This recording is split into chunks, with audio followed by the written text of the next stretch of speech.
Good morning, students.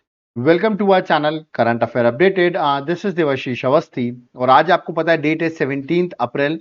17 अप्रैल की हम daily current affairs को डिस्कस करेंगे जो कि होने वाली है एमसीक्यू फॉर्मेट में। याद रखिएगा आज का लेक्चर बहुत इंपॉर्टेंट है। आप ये मान के चलिए 2 से 3 क्वेश्चंस आपको डायरेक्टली इस लेक्चर से एग्जाम में डायरेक्टली आ सकते हैं।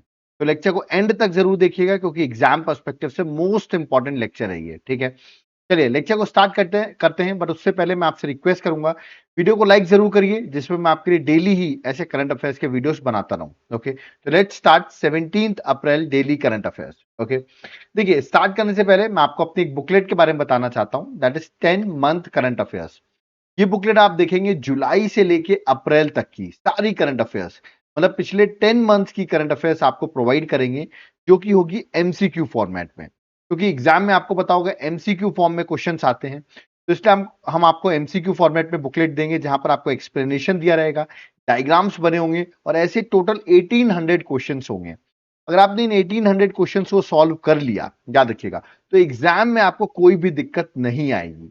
अब आप सोचोगे बुकलेट मिलेगी कैसे जहां पर सारे करंट अफेयर्स एक साथ दिए हुए हैं। आपको ये जो व्हाट्सएप नंबर दिया हुआ है इस पर आप व्हाट्सएप करिए, हम आपको डिटेल्स प्रोवाइड कर देंगे कैसे आप बाय कर सकते हैं। और अगर आप एप्लीकेशन से बाय करना चाहते हैं तो एप्लीकेशन का नाम है देवाशीष क्लासेस, का लिंक मैंने डिस्क्रिप्शन बॉक्स में दे दिया है। ओके, जब आप ऐप डाउनलोड करेंगे तो आपको वहां पर ये कोर्स मिलेगा, करंट अफेयर्स का कोर्स। ओके, इसको आपको तुरंत जाकर बाय कर लेना है क्योंकि जो मैंने अभी आपको नोट्स बताए वो तो मिलेंगे ही, प्लस आपको उनकी क्लासेस भी मिल जाएंगी। और याद रखिएगा अभी 40% का ऑफर भी चल रहा है, कूपन कोड आप लगाएंगे 1,000,040 और आपको 40% का ऑफ यहां पर अवेलेबल मिल जाएगा। ओके, एक बार जाकर आप इस कोर्स का बस कंटेंट चेक कर लें, आप खुद ही इस कोर्स को बाय कर लेंगे क्योंकि प्रॉपरली हमने एग्जाम पर्सपेक्टिव से अरेंज किया हुआ है। अब कुछ लोग कहेंगे हमको सर सिर्फ पीडीएफ चाहिए, तो इस नंबर पर आप व्हाट्सएप करके ओनली पीडीएफ चाहिए तो आप पीडीएफ यहां से बाय कर सकते हैं। ओके, तो चलिए लेक्चर को स्टार्ट करते हैं और देखते हैं आज के डेली करंट अफेयर्स में क्या क्या चीजें इंपॉर्टेंट है 17 अप्रैल की। Let's start. सबसे पहला क्वेश्चन और सबसे इंपॉर्टेंट क्वेश्चन आ गया है, who will be the 52nd chief justice of India. क्योंकि आपको पता होगा तो अभी चीफ जस्टिस हैं वो 13 मई 2025 को रिटायर्ड हो जाएंगे। ठीक है, उनका टेन्योर जो है वो कंप्लीट हो जाएगा, तो नए चीफ जस्टिस अपॉइंट होंगे। तो उसी के लिए 52nd chief justice of India जो है उनका नाम आगे आ गया है। तो कौन होने वाले हैं 52nd चीफ जस्टिस जो नेक्स्ट होंगे, जो 14 मई से, याद रखिएगा, चीफ जस्टिस ऑफ इंडिया बनेंगे। तो ऑप्शंस आपके सामने हैं, उनका करेक्ट आंसर है जस्टिस बी आर गवई। याद रखिएगा, करेक्ट आंसर ऑप्शन में बी है, जस्टिस बी आर गवई जो कि 52nd चीफ जस्टिस बनेंगे। अभी आपको बताया 14 मई से, याद रखिएगा, ये चीफ जस्टिस रहेंगे और ये चीफ जस्टिस रहेंगे 23 नवंबर 2025 तक। तो आपको याद रखना है इस साल ही इनका भी टेन्योर कंप्लीट हो जाएगा 23 नवंबर 2025 तक। ओके, और एट प्रेजेंट जो चीफ जस्टिस है उनका नाम भी आपको याद रखना है Sanjeev Khanna, at present chief justice है। इन्होंने ही रिकमेंड किया है बी आर गवई को, है ना, जो कि at present second senior most जज है सुप्रीम कोर्ट के। तो इनको अब नेक्स्ट सक्सेसर जो है वो संजीव खन्ना जी ने अभी रिकमेंड कर दिया है। अब देखिए जिसको रिकमेंड किया जनरली वही बनते हैं और अभी आप देखेंगे बी आर गवई जो है वो देश के चीफ जस्टिस बन जाएंगे। ठीक है, चलिए आगे बढ़ते हैं, नेक्स्ट क्वेश्चन में आते हैं। बट उससे पहले मैं आपको एक होमवर्क दे रहा हूं। जो भी अब नया चीफ जस्टिस बनेगा, ठीक है, आप बताइए उसकी ओथ जो है वो कौन कराता है। उसकी ओथ ऑप्शन दे रहा हूं, प्राइम मिनिस्टर कराते हैं, प्रेसिडेंट ऑफ इंडिया कराते हैं, ठीक है, या तो वाइस प्रेसिडेंट ऑफ इंडिया कराते हैं। कमेंट बॉक्स में आप मुझे बताइए जो नए चीफ जस्टिस बनेंगे उनकी ओथ कौन कंडक्ट कराएगा। ठीक है, ऑप्शंस मैंने आपको दे दिए। चलिए आगे बढ़ते हैं, नेक्स्ट क्वेश्चन में आते हैं, that is question number second. What is the forecast of southwest monsoon in India for 2025? तो अभी आपके इंडियन मेट्रोलॉजिकल डिपार्टमेंट ने बताया है कि इंडिया का फोरकास्ट कैसे रहने वाला है साउथ वेस्ट मानसून का, इस साल के मानसून का 2025 का। तो आपको ऑप्शंस में से बताना है कौन सा करेक्ट आंसर है। देखिए बिलो नॉर्मल रेनफॉल रहेगी, नॉर्मल रेनफॉल रहेगी, नो रेनफॉल रहेगी या अबव नॉर्मल रेनफॉल रहेगी। देखिए नो रेनफॉल तो नहीं होगा, ठीक है, इसका करेक्ट आंसर है option number C, that is above normal rainfall. C जो है वो करेक्ट आंसर है, अबव नॉर्मल रेनफॉल। याद रखिएगा इंडियन मेट्रोलॉजिकल डिपार्टमेंट ने फोरकास्ट किया है साउथ वेस्ट मानसून जो जून से सितंबर के बीच में रहेगा, वहां पर इस बार हमारी रेनफॉल नॉर्मल रेनफॉल से थोड़ी बेटर रहेगी, अबव नॉर्मल रेनफॉल रहेगी मोस्ट पार्ट्स ऑफ इंडिया। तो इस बार याद रखिएगा आपकी रेनफॉल जो होने वाली है वो बेटर होने वाली है, ये भी आपको एग्जाम के लिए याद रखना है। और अगर आपसे कोई पूछे इंडियन मेट्रोलॉजिकल डिपार्टमेंट के अभी डायरेक्टर जनरल कौन है, तो उनका नाम भी आप याद कर लीजिए, डॉक्टर मृत्युंजय मोहपात्रा, याद रखिएगा। यही पूछ सकते हैं आईएमडी के डायरेक्टर जनरल कौन है, तो मृत्युंजय मोहपात्रा जो है वो एट प्रेजेंट आईएमडी के डायरेक्टर जनरल है। ओके, चलिए आगे बढ़ते हैं, नेक्स्ट क्वेश्चन में आते हैं। Next question number third, again important question. Question क्यों न्यूज में आया वो भी मैं आपको बताऊंगा। क्वेश्चन देखते क्या है, which city will host 5th Asian youth para games in 2025। देखिए ये इवेंट तो होने वाला है दिसंबर 2025 में, बट न्यूज में इसलिए है क्योंकि पहले इसको ताशकेंट जो है वो होस्ट करने वाला था, ठीक है, बट उसने अब रिजेक्ट कर दिया होस्ट करने से। तो अब जो 5th Asian youth para games हैं वो दुबई में होस्ट होंगे, याद रखिएगा। तो करेक्ट आंसर हो गया ऑप्शन नंबर डी, दुबई। याद रखिएगा यूएई में सिटी है दुबई, वो होस्ट करने वाला है। दुबई फर्स्ट टाइम होस्ट नहीं कर रहा है, दुबई इसको सेकेंड टाइम आपको याद रखना है एशियन यूथ पैरा गेम्स को होस्ट करने वाला है। तो correct answer option number D है। और न्यूज में मैंने अभी आपको बताया इसलिए आया क्योंकि ताशकंद ने विड्रॉ कर लिया है होस्ट करने से, और अब ये 7 दिसंबर से 14 दिसंबर तक 5th Asian youth para games जो है वो दुबई में कंडक्ट किए जाएंगे, ठीक है। और दुबई सेकेंड टाइम इसको होस्ट करेगा, एक बार ऑलरेडी 2017 में होस्ट कर चुका है, ठीक है। चलिए आगे बढ़ते हैं, बट उससे पहले आप मुझे बताइए, मैंने अभी आपको बताया यूएई की एक इंपॉर्टेंट सिटी है जिसका नाम है दुबई। तो आप मुझे बताइए यूएई की कैपिटल क्या है, what is the capital of UAE, या आप मुझे कमेंट बॉक्स में मेंशन करके बताइए। ओके, चलिए आगे बढ़ते हैं, नेक्स्ट क्वेश्चन फोर्थ में आते हैं। Again a very very very important question. Question क्या है, who has been appointed as chairperson of Indian Weightlifting Federation athletics commission. तो Indian weightlifting federation athletic commission की चेयरपर्सन कौन अपॉइंट हुई है, ये मैंने आपसे पूछा है। हिंट दे रहा हूं, टोक्यो ओलंपिक्स में, याद रखिएगा टोक्यो ओलंपिक्स में सिल्वर मेडल इन्होंने जीता था। हिंट दिया मैंने आपको, अब आपको करेक्ट आंसर बताना है कि कौन है जिसको ये चेयरपर्सन बनाया गया है। इमेज में आपको दिखा देता हूं, ये है वेट लिफ्टर, आपने इनका नाम सुना होगा, नाम है मीराबाई चानू। तो याद रखिएगा बी जो है करेक्ट आंसर है। She has been appointed as chairperson of Indian weight lifting federation athletic commission. Okay, ये भी वेट लिफ्टर रही हैं, मैंने अभी आपको बताया टोक्यो में ये सिल्वर मेडल जीत चुकी हैं, ठीक है। और इनको अभी चेयरपर्सन अपॉइंट किया गया मीराबाई चानू को। ओके, चलिए आगे बढ़ते हैं, नेक्स्ट क्वेश्चन में आते हैं, that is question number fifth. Which organization has launched the stellar model. Stellar model का फुल फॉर्म क्या है मैं अभी आपको बताऊंगा। क्वेश्चन है किस ऑर्गेनाइजेशन ने लॉन्च किया स्टेलर मॉडल। ये एक न्यू सॉफ्टवेयर है, सॉफ्टवेयर टूल है फॉर प्लानिंग पावर जनरेशन, मतलब पावर जनरेशन को प्रॉपर प्लानिंग करने के लिए स्टेलर मॉडल जो है इसको लॉन्च किया है। तो किस ऑर्गेनाइजेशन ने स्टेलर मॉडल को लॉन्च किया है, ये मैंने आपसे पूछा हुआ है। ऑप्शंस आपके सामने दिए गए हैं, इनमें से आपको करेक्ट आंसर बताना है कि किसने इसको लॉन्च किया हुआ है, ठीक है। तो power grid corporation of India, central electricity authority, ऐसे ऑप्शंस दिए गए हैं। द करेक्ट आंसर है that is option number B, central electricity authority, याद रखिएगा। तो correct answer option number B है। चलिए मैं आपको इसके बारे में बताता हूं। देखिए सेंट्रल इलेक्ट्रिसिटी अथॉरिटी ने लॉन्च किया स्टेलर मॉडल, जो कि एक न्यू सॉफ्टवेयर टूल है फॉर प्लानिंग पावर जनरेशन, मतलब ये पावर जनरेशन में प्लान करने में हेल्प करेगा, ट्रांसमिशन की प्लानिंग में हेल्प करेगा, स्टोरेज में हेल्प करेगा विद डिमांड रिस्पॉन्स, मतलब डिमांड के अकॉर्डिंग, या इस तरह का सॉफ्टवेयर टूल है जिसमें आपको प्लानिंग में हेल्प करने वाला है। इसका फुल फॉर्म है state of the art totally indigenous developed resource adequacy model. याद रखिएगा ये इसका पूरी तरीके से फुल फॉर्म है, ठीक है। तो एग्जाम पर्सपेक्टिव से इंपॉर्टेंट है क्योंकि ये मॉडल एश्योर करेगा कि रिलायबल इलेक्ट्रिसिटी सप्लाई हो through smart planning of power resources, मतलब जो पावर रिसोर्सेज है उनकी प्लानिंग स्मार्ट तरीके से हो सके, उसके लिए इस सॉफ्टवेयर टूल को लॉन्च किया गया है, ठीक है। सेंट्रल इलेक्ट्रिसिटी अथॉरिटी ने लॉन्च किया, ये भी आपको याद रखना है। चलिए आगे बढ़ते हैं, नेक्स्ट क्वेश्चन में आते हैं, क्वेश्चन नंबर 6। देखिए ये ट्राइब जो है जिसका नाम है यिम क्विंग ट्राइब, याद रखिए यिम क्विंग ट्राइब जो है is primarily found in which state. आपको ट्राइब की फोटो की इमेज दिखाता हूं, देखिए अभी ये प्रोटेस्ट कर रहे हैं इसलिए न्यूज में भी आ गए हैं। और मैं आपको बता दूं इनका जो प्रोटेस्ट चल रहा है वो इंडिया म्यांमार में, जिस तरह अभी आपने देखा होगा फेंसिंग चल रही है, ठीक है। इंडियन म्यांमार के बीच में जो फ्री मूवमेंट रिजाइम था, दैट इज FMR जो था, इसमें बिना इजीली आप एक कंट्री से दूसरी कंट्री जा सकते थे, बॉर्डर पासेस इशू किए जाते थे और उसके थ्रू आप जा सकते थे, तो वो सब अब बंद कर दिया गया इंडिया म्यांमार के बीच में। उसकी वजह से उसी के प्रोटेस्ट में, याद रखिएगा ये फेंसिंग वगैरह हो रही है, उसके प्रोटेस्ट में ये ट्राइब जो है वो अभी प्रोटेस्ट कर रही है। तो मैंने पूछा किस स्टेट की ये ट्राइब है। देखिए मैंने इतनी हिंट दे दी है, इंडिया, म्यांमार, आप गेस कर सकते हैं। ट्राइबली मेनली प्राइमरली बिलोंग करती है नागालैंड से। तो करेक्ट आंसर ऑप्शन सी है, दैट इज नागालैंड। आप देख सकते हैं किमक्विंग tribal council recently led a protest Nagaland में against the fencing of Indian Myanmar border and the removal of free movement regime जो हुआ करता था। तो इजिली आप एक कंट्री से दूसरी कंट्री जा सकते थे विदाउट कोई भी आपको कोई दिक्कत नहीं होती थी। इजिली आप 20 किलोमीटर आई थिंक जो रेंज थी आप जा सकते थे एक कंट्री से दूसरी कंट्री, ठीक है। जिससे बट देखा गया बहुत से इश्यूज आ रहे थे सिक्योरिटी पर्सपेक्टिव से, इसलिए फेंसिंग और फ्री मूवमेंट रिजाइम को बंद कर दिया गया।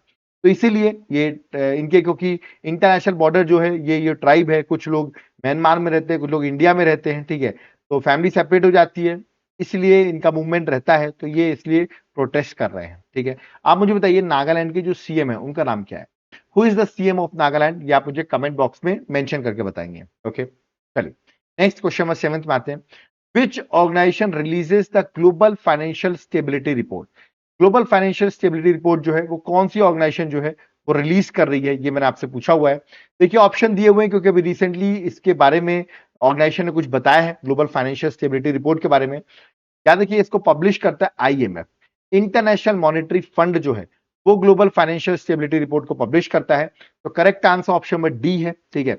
और अभी इस ग्लोबल फाइनेंशियल रिपोर्ट में वार्न किया गया है दैट हाई जियोपॉलिटिकल रिस्क जो चल रहा है इस समय, it may affect the global financial और इकोनॉमिक स्टेबिलिटी में इफेक्ट आ सकता है।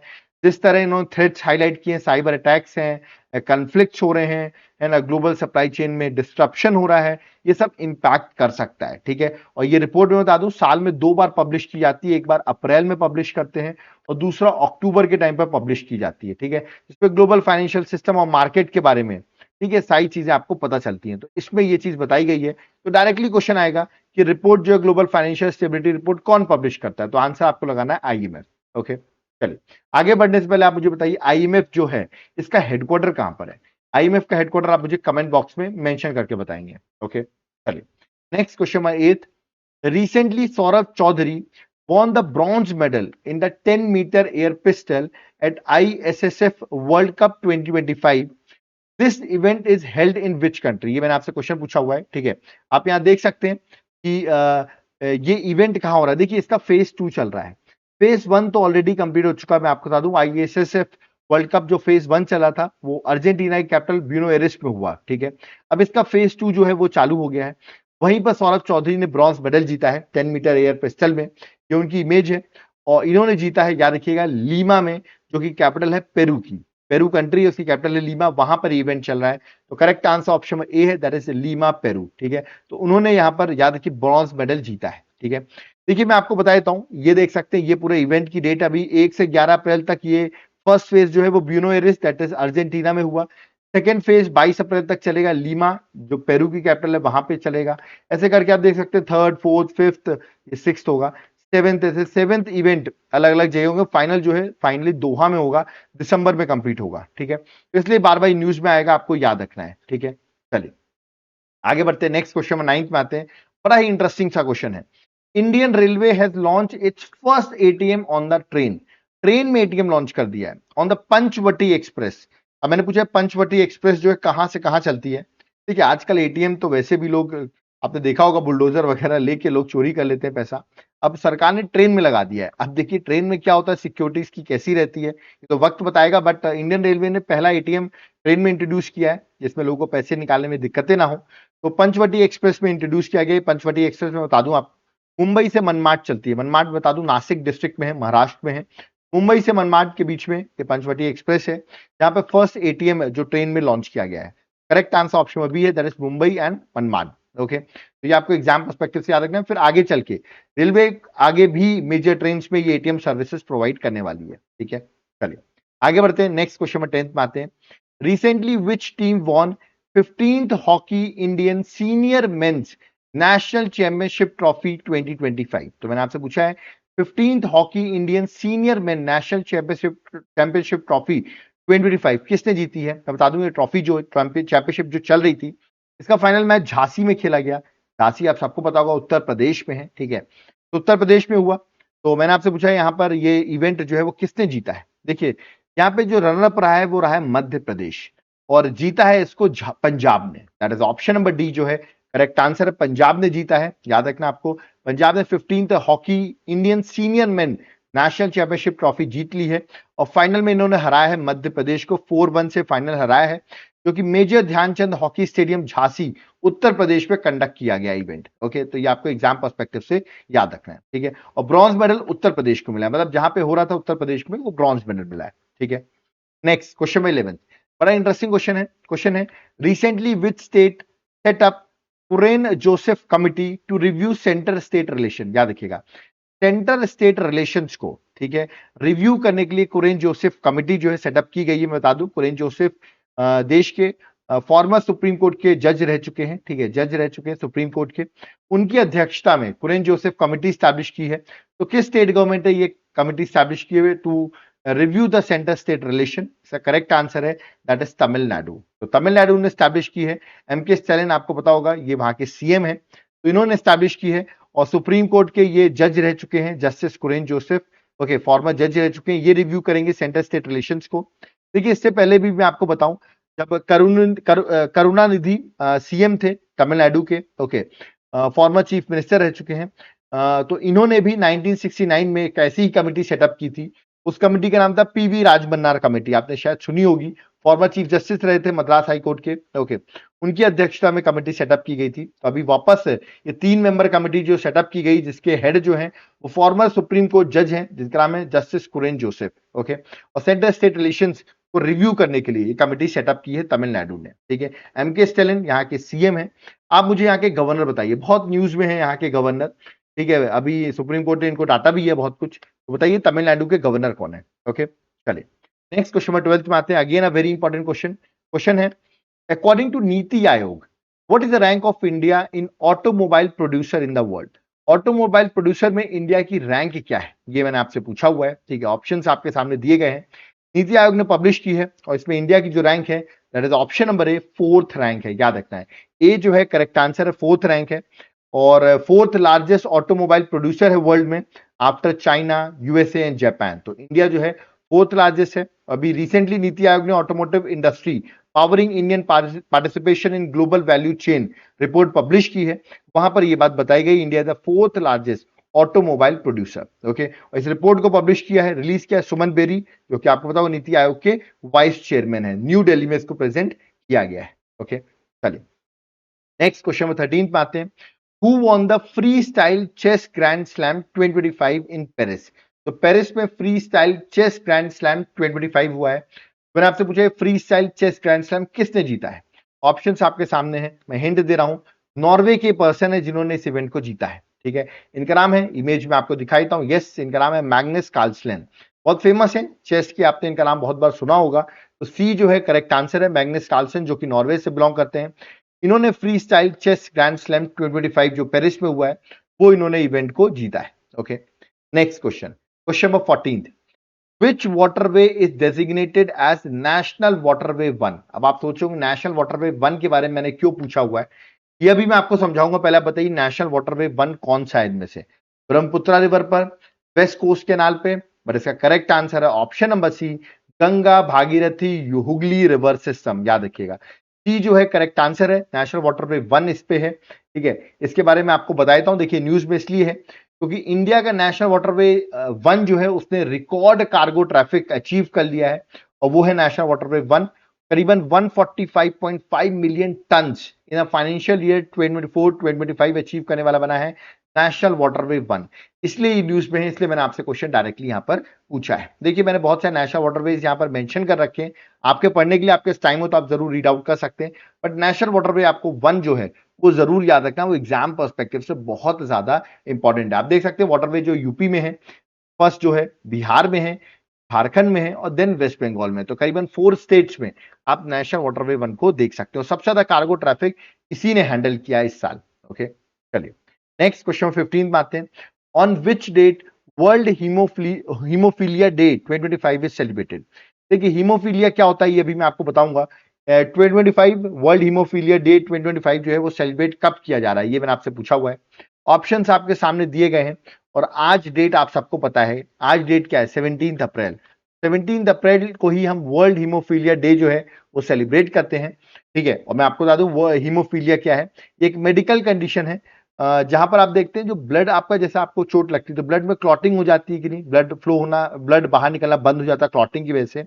बट हीमोफीलिया जिसको बीमारी होती है वहां पे ब्लड क्लॉटिंग जो होती है वो इतनी इजीली हो नहीं पाती है और ब्लड फ्लो आपका ज्यादा करता है, ठीक है, इसको कहते हैं हीमोफीलिया, ठीक है।